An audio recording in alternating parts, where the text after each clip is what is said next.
What's up? It's your boy, Mike K. Smith. Make sure you go like, comment, and subscribe. We're back with another fire stream once again. It's your boy. Now, week 2 in the NBA is over with. This is the recap. You already know every week we give you a recap of the biggest moments I feel like that happened in the National Basketball Association. And the biggest moment to me right now is the Milwaukee Bucks and Giannis Antetokounmpo, Damian Lillard, and also Doc Rivers. Because I know people are going to criticize Doc Rivers because he did come on, and since Doc Rivers has came on with the Milwaukee Bucks, they have had a record under 500. And the head coach previously was fired due to bring on Doc Rivers because Giannis Antetokounmpo wanted him. The Milwaukee organization wanted Doc Rivers as well because his championship experience, and also they probably felt that the Milwaukee Bucks were lacking leadership qualities and things of that nature. But bringing on Doc Rivers, I do not know if that was the best move. But here we are. We're here in a new season. We're here with when the Milwaukee Bucks and Damian Lillard and Giannis Antetokounmpo had a off season under their belt together, and unfortunately they did not get the chance to train together. Your two best basketball players on the same team not training, not working out together. We know how Giannis feels about being buddy with players and things of that nature, but at the same time, Giannis and Damian Lillard are on the same team, and we're hearing Giannis Antetokounmpo come out in the media and talk about how they don't have an identity and things of that nature when it's only 3 games in a regular season or 1-5 right now, and it makes me question that Giannis is saying a lot of different statements even prior to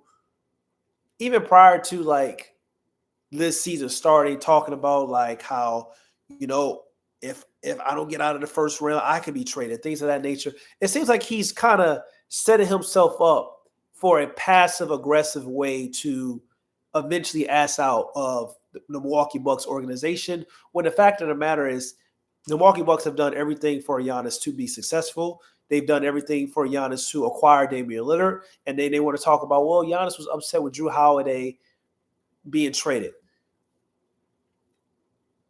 Dame got to go to Milwaukee Bucks because Giannis wanted Dame to come to the Milwaukee Bucks. You don't make a move without talking to your best player. And the fact of the matter is the move just hasn't worked out for whatever reason with Damian Lillard and Giannis Antetokounmpo, and the season is still early.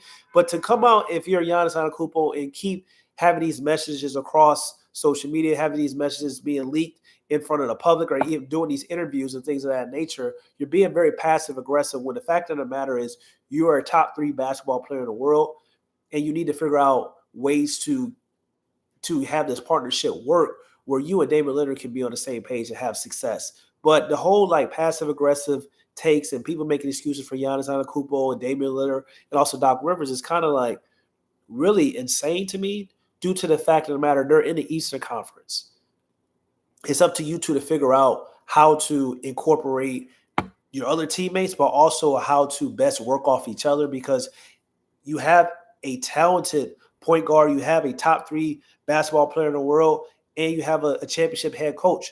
You have things that on your roster where some teams don't necessarily have. Ford's a top 3 basketball player. Ford's a championship caliber coach. Well, he was a former championship caliber coach. He has a championship with Boston. But or Damian Lillard. So it's just like all these different conversations seems like it's excuses when we're talking about Damian Lillard, we're talking about Giannis Antetokounmpo, and it's still early. 1-5 though is unacceptable, and they need to figure out, because they're in the Eastern Conference, there's no reason why they can't compete to at least go to an Eastern Conference Finals or possibly a championship when you have a top 3 basketball player on your roster and you're in the Eastern Conference and you have Damian Lillard, who is still a 4-level basketball scorer, and this is the second year of Damian Lillard being in a situation where he's not necessarily used to due to being a second option. But at the same time, you're in this situation. You're not in Miami. You want to be in Miami, but you're not there. And it just seems like all parties have a lot of excuses. But at the end of the day, you have to show up, you have to play, and you have to put in the work. And I'm tired of hearing about these little passive-aggressive comments and messages that Giannis is doing, because at the end of the day, if you opt out and say that I don't want to be a part of this franchise anymore, I want to be traded, you're not going to save your image. You're going to be viewed as other great players that just couldn't get it done anymore or wanted to change the scenery. And Giannis is always trying to be the good guy and the nice guy. But at the end of the day, the messages that he's putting out in the media is screaming like, I'm going to ask for a trade if things aren't better after this season, if this relationship or this pair or this duo with Damian Lillard doesn't work, if this head coaching situation with Doc Rivers doesn't work, I'm going to eventually ask out, which is okay that you have that right as a player. But don't do it once you sign another 3-year extension. Don't do it and start placing messages in the media and the season has just started because you and Damian Lillard can't figure out, also your coaching staff can't figure out how to best utilize your talent between the two best players on the basketball court for your team. So, because on most nights, if you look at it, especially in the Eastern Conference, you have Damian Lillard, you have Giannis Antetokounmpo, like they are the best two players out of the 10 on most nights on the basketball court, and specifically when they're in the Eastern Conference, when they go up against teams. So it's no really excuse when you look at the on paper and you see they're matching up in the Eastern Conference. I keep talking about the Eastern Conference because in the Western Conference, it's a juggernaut. It's hell. It's a war. They're not dealing with that in the Eastern Conference. And on paper, when you look at the 10 guys, 5 on your team, 5 on the opposing team, and you're looking at a roster with Giannis Antetokounmpo and Damian Lillard, a lot of times when they're playing against teams in the Eastern Conference, they have the 2 out of the best 10 players, whether that's, on the team, you're 5 against another 5. You have the best players. So if you look at the New York Knicks, Jalen Brunson, Karl-Anthony Towns. Jalen Brunson and Damian Lillard may be a toss-up these days, but Giannis Antetokounmpo is better than Cat. So it's just like you probably favor that matchup for, it's like the duos, that partnership, who you rather have. You probably favor that for the Bucks against the Knicks.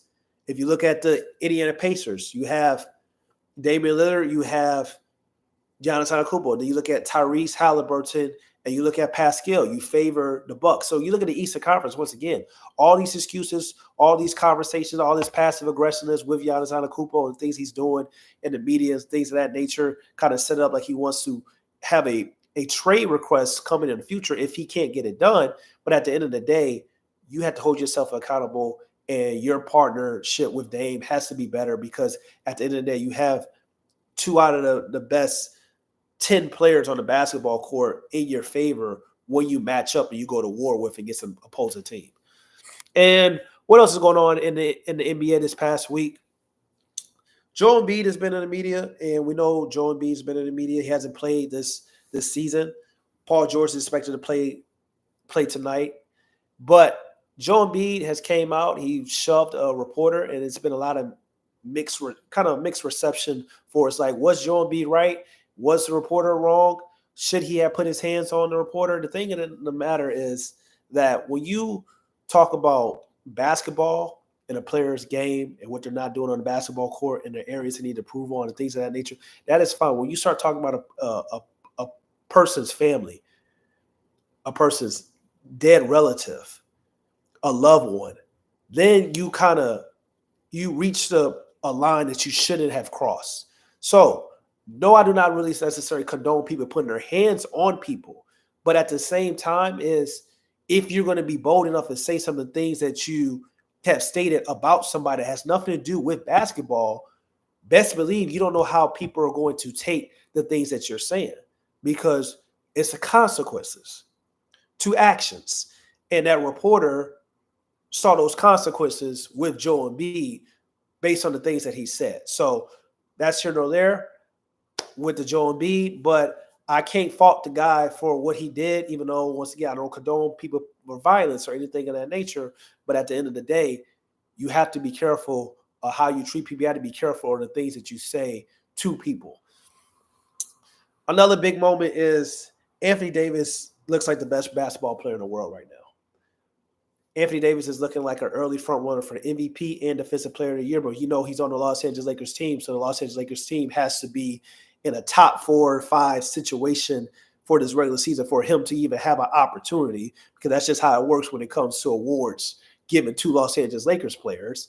But Anthony Davis has been special offensively. He's been special defensively. JJ Redick has really incorporated Anthony Davis in the offense as being a hub for the Los Angeles Lakers. He's touching the ball every possession. They're running the offense through Anthony Davis. They're finding him in right spots and allowing him to succeed and dominate as well in the pick and roll, also on the block, even when he's coming from fast break transition. It's been fun to watch. JJ Redick has really unlocked Anthony Davis, and to go along with also being the best defensive player in the world, I feel like Anthony Davis is. He's still able to help side, rim protect, and also guard on perimeter. He is a phenomenal player. He's looked very, very special this season so far. And I know it's early, but he's looking like the best player in the world right now in this short season so far. But those were the big moments that I want to talk about and the biggest recap. And another thing, also, before I get out of here, Stephen Curry lost a splash brother in Klay Thompson, but he gained a splash buddy in Buddy Hield. Sometimes when we have conversations, we talk about how players make systems, but sometimes it needs to be conversations about how systems can make players. Buddy Hield came out and stated that this is the most open he's been, or freedom that he has had, and free just flowing and playing on the basketball court since his Oklahoma days in college. And that's due to the Golden State Warriors offense. And people have to give Steve Kerr credit when credit is due, because a lot of times Steve Kerr gets a lot of attention on the things that he doesn't do, but his system and the Golden State Warriors offensive system has really fitted Buddy Hield, and he's really thriving in this system, and he's been playing very, very well for the Golden State Warriors. So shout out to Buddy Hield, shout out to Steve Kerr, and shout out to the Golden State Warriors for right now. If you're looking at it, Buddy Hield's been a better player so far in the regular season than Klay Thompson has been for the Dallas Mavericks. So it's early, but just throwing that out there. It's your boy, Mike K. Smith. Once again, make sure you go like, comment, and subscribe. Follow me on AKISS NBA and all the platforms. We talk basketball, NBA, WNBA, and also we're kicking off the college basketball season as well.